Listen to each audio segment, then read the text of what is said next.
Eastwood ended his self-imposed 4-year acting hiatus when he played the lead in Gran Torino. Clint directed, held a producer role, and co-wrote the theme song for the film. It grossed close to $30 million during its opening weekend in 2009, making Eastwood at age 78 the oldest leading man to reach #1 at the box office. I really don't know how long there'll be roles for guys my age. I look at the generation before me. I look at the James Stewart and Henry Fonda and John Wayne,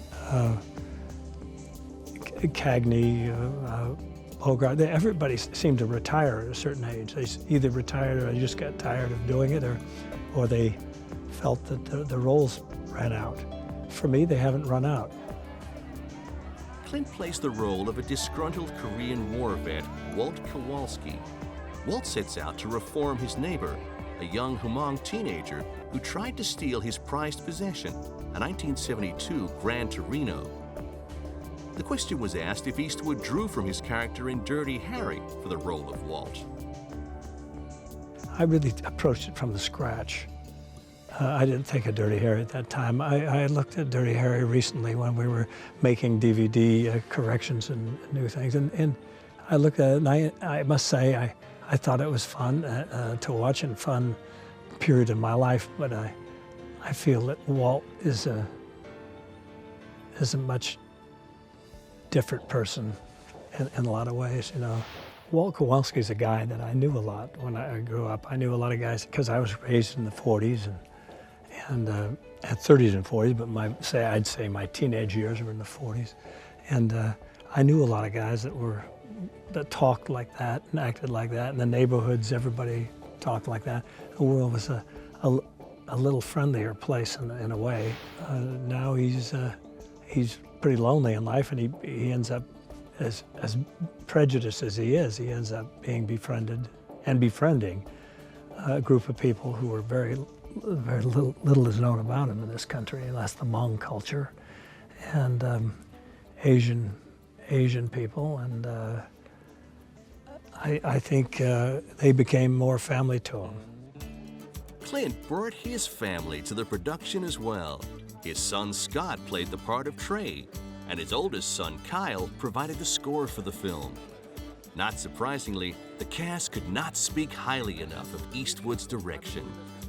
We did this giant scene with all these extras, and it was quiet. It was so quiet, and usually sets can kind of get a little noisy. So I asked him, I said, how do you do that? How do you keep the work happen so quickly and it's quiet? He goes, well, when I was on Rawhide, and I'm thinking, I'm getting a Rawhide story? Awesome.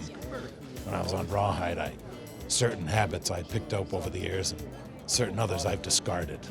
And the people making the most noise are the ones asking for quiet.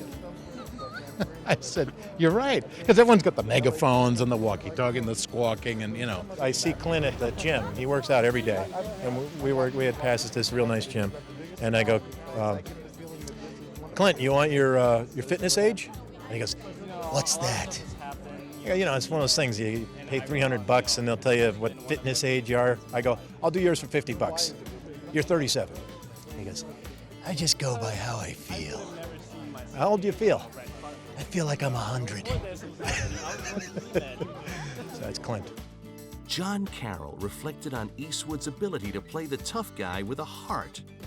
Well, I mean, he's always been a tough guy, you know, and he's always played a tough guy. Even in the comedies, he's a tough guy, and it's kind of the end of the road of a very tough man, and what happens to that, you know, and how his family is, and who he is now, and how at some moment he might be able to find some kind of, I guess, tenderness, which is a kind of beautiful journey. I like older people who are never afraid to learn. Are you one of those people? Yeah, I am.